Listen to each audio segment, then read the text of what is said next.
Assalamualaikum warahmatullahi wabarakatuh. Baiklah, kami di sini akan menjelaskan tentang makalah kami yang berjudul Menerapkan Pendekatan Strategi dan Metode yang Bervariasi dan Mengembangkan Bahan Ajar Modul Kelas 6. Nah, di sini makalah ini disusun oleh kelompok 12 di mana anggotanya yang pertama Sinta Maharani Rizky Ayuni NIM 1830201206 dan Yoke NIM 1830201206. Baiklah, langsung saja pemateri yang pertama akan dijelaskan saya sendiri, saya Sinta Maharani Rizky Ayuni. Nah, saya di sini menjelaskan tentang tentang pendekatan dalam pembelajaran. Jadi, kita harus tahu dulu pengertian pendekatan pembelajaran tersebut. Nah, jadi pendekatan pelajar itu yang menurut Milan Rianto merupakan cara membandingkan kegiatan pembelajaran sehingga memudahkan bagi guru untuk pengolahan dan bagi peserta didik akan memperoleh keindahan belajar. Nah, itu pengertian dari pendekatan pembelajaran. Nah, yang selanjutnya itu yang kedua itu dua macam-macam pendekatan pembelajaran. Nah, jadi macam-macam pembelajaran itu ada pendekatan konseptual. Nah, jadi pendekatan konseptual itu belajar belakang bahwa siswa belajar lebih bermakna dengan melalui kegiatan mengalami sendiri dan lingkungan alamiah. Nah, selanjutnya itu ada pendekatan konstruktivisme. Nah, konstruktivisme ini adalah merupakan landasan berpikir pendekatan konseptual, yaitu bahwa pendekatan dibangun oleh manusia sedikit demi sedikit yang hasilnya diperluas melalui konteks yang terbatas dan tidak dengan tiba-tiba. Dan juga ada pendekatan deduktif dan induktif. Jadi pendekatan deduktif itu ditandai dengan pemaparan konsep. Nah, sedangkan kalau induktif itu ciri utama pendekatan induktif dalam pengelolaan informasi adalah menggunakan data untuk membangun konsep atau untuk memperoleh pengertiannya. Nah, selanjutnya itu bagian B tentang mengimplementasi strategi pembelajaran. Nah, jadi strategi pembelajaran itu merupakan suatu hal yang sangat penting dalam implementasi program pendidikan. Karena menurut tugas-tugas atau kegiatan yang perlu dilakukan oleh guru maupun siswa dalam proses belajar mengajar di sekolah. Nah, strategi pembelajaran ini merupakan suatu serangkai rencana kegiatan yang termasuk di dalamnya penggunaan metode ini dan pemanfaatannya berbagai sumber daya atau kekuatan dalam suatu pembelajaran. Nah, yang selanjutnya itu bagian C tentang mengimplementasikan metode pembelajaran.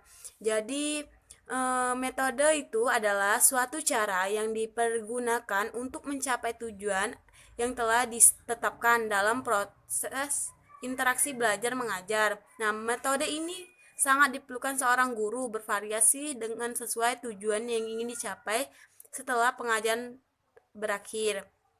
Nah, itu pengertian dari metodenya. Nah, sedangkan yang kedua itu ada fungsi metode pembelajaran. Jadi fungsi metode itu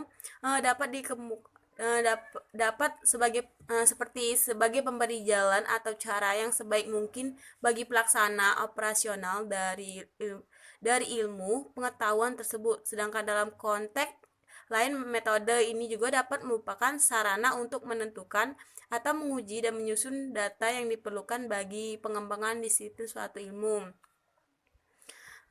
Selanjutnya itu ada macam-macam metode. Nah, macam-macam metode itu ada metode mengajar klasikal atau kelompok. Nah, ini yang dimaksud ini di dalamnya adalah metode ceramah tanya jawab seperti diskusi, demokrasi, sosiodrama, kerja wisata, kerja kelompok, dan simulasi.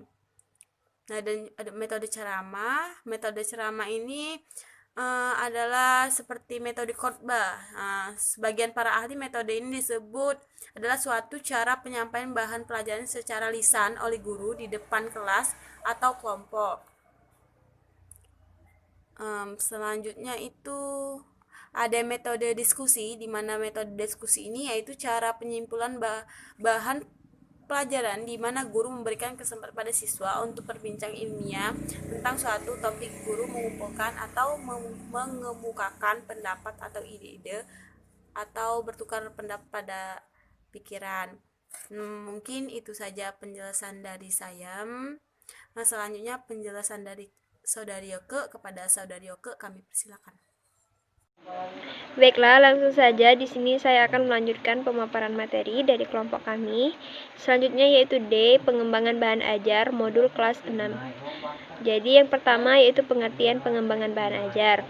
Pengembangan bahan ajar adalah suatu proses yang sistematis dalam mengidentifikasi, mengembangkan, dan mengevaluasi isi dan strategi dalam pembelajaran, yang diharapkan untuk mencapai tujuan pembelajaran secara efektif dan lebih usaha untuk meningkatkan kemampuan teknis, teoritis, konseptual, dan moral sesuai dengan kebutuhan melalui pendidikan dan pelatihan. Yang kedua yaitu pengertian modul. Modul adalah suatu program belajar mengajar yang dapat dipelajari oleh peserta didik dengan bantuan yang minimal dari pihak guru. Kemudian ciri-ciri dari modul. Yang pertama itu dirancang untuk sistem pembelajaran. Yang selanjutnya yaitu D, ketepatan hasil analisis jurnal penelitian kelas 6 SD. Jadi jurnal yang kami teliti yaitu jurnal kelas 6 SD, di mana jenis penelitian dalam jurnal yang kami teliti ialah bersifat kualitatif. Penelitian ini dilaksanakan di SD Negeri Kedamengan 1 Bondowoso pada semester 1 atau semester ganjil tahun pelajaran 2012-2013, dan subjek penelitiannya yaitu siswa kelas 6 SD yang berjumlah 51 siswa, 17 siswa laki-laki dan 34 siswa perempuan. Kemudian berdasarkan penelitian yang telah diuraikan sebelumnya, maka dapat kami simpulkan bahwa kreativitas bagi siswa kelas 6 SD Negeri 1 Bondowoso pada mata pelajaran PKN materi pokok demokrasi melalui penerapan Scrimble mengalami peningkatan. Baiklah, itulah tadi pemaparan materi dari kelompok kami. Lebih dan kurangnya kami mohon maaf kepada Allah, kami mohon ampun. Akhir kata, wassalamualaikum warahmatullahi wabarakatuh.